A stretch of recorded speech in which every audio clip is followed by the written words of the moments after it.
everyone. Welcome to my porch here in Louisville, Kentucky. I'm out here enjoying my little cigar, drinking my coffee, waiting for the heat to hit. Today I'm going to talk about something that can affect caregivers, can affect our loved ones, people we're caring for, or just any individual who is on SSI and or disability. SSI, Supplemental Security Income. You may, as a caregiver, have that because you're a caregiver 24/7 and you're not working anymore, and you might have been able to get SSI, or your loved one's low income and gets SSI. The thing about that is you cannot exceed $2,000 in countable assets at the first day of any given month.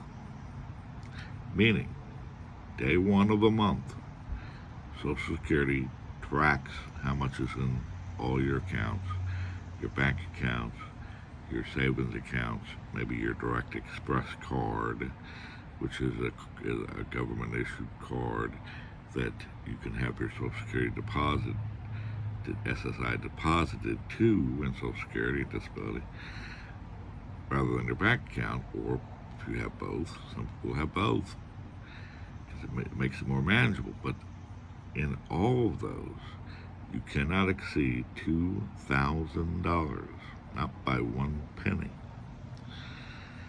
And if you do, you can you're deemed ineligible for SSI for that month, and maybe Medicaid. So you have to be mindful that you don't keep between all those things. You may have saved up some in your in your Direct Express card and didn't keep a lot in your bank account. That still counts on the first day of the month. They don't track your spending all through the month. What they do is the first day of the month, they get a report on how much is in that account on that day. So you need to be careful not to exceed $2,000, even if you're peeling multiple money from your loved one so you pay the rent for them or pay the rent for yourself to combine or whatever. But you cannot exceed that. Same with your loved one. Cannot exceed $2,000, or you can be deemed ineligible for that month. And you may receive the money, but months and months down the line, Social Security can come and claim it's an overpayment and claw it back. A lot of people think, well, wait a minute, I was never overpaid. Apparently, if you had one penny above $2,000 on that one day for those accounts, that account or those accounts, you weren't legally ineligible. So they can come after you to recoup that. And interest and penalties if you're not careful. And I say, oh my God, and you try to pay it off with a credit card, pay them back with a credit card, so you don't have the money anymore. The thing about using a credit card, that's a cash advance on your credit card. So you get hit with your credit cards, extra fees for cash advance for that amount. So be mindful of that. You cannot have more than $2,000 on the first day of any given month. Now you could think, well, I'll remember.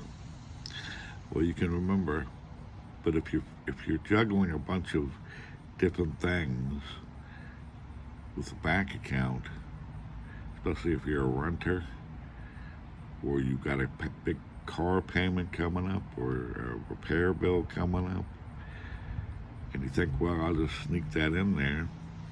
If you're not billed, or they don't cash that run check on time, and it's the first day of the month, and your accounts exceed that, or you think you have less than 2,000 in your bank account, but you forgot you got the SSI card too, or the Direct Express card. Um, that can take you over $2,000 right there. So you're going to have to manage that very carefully.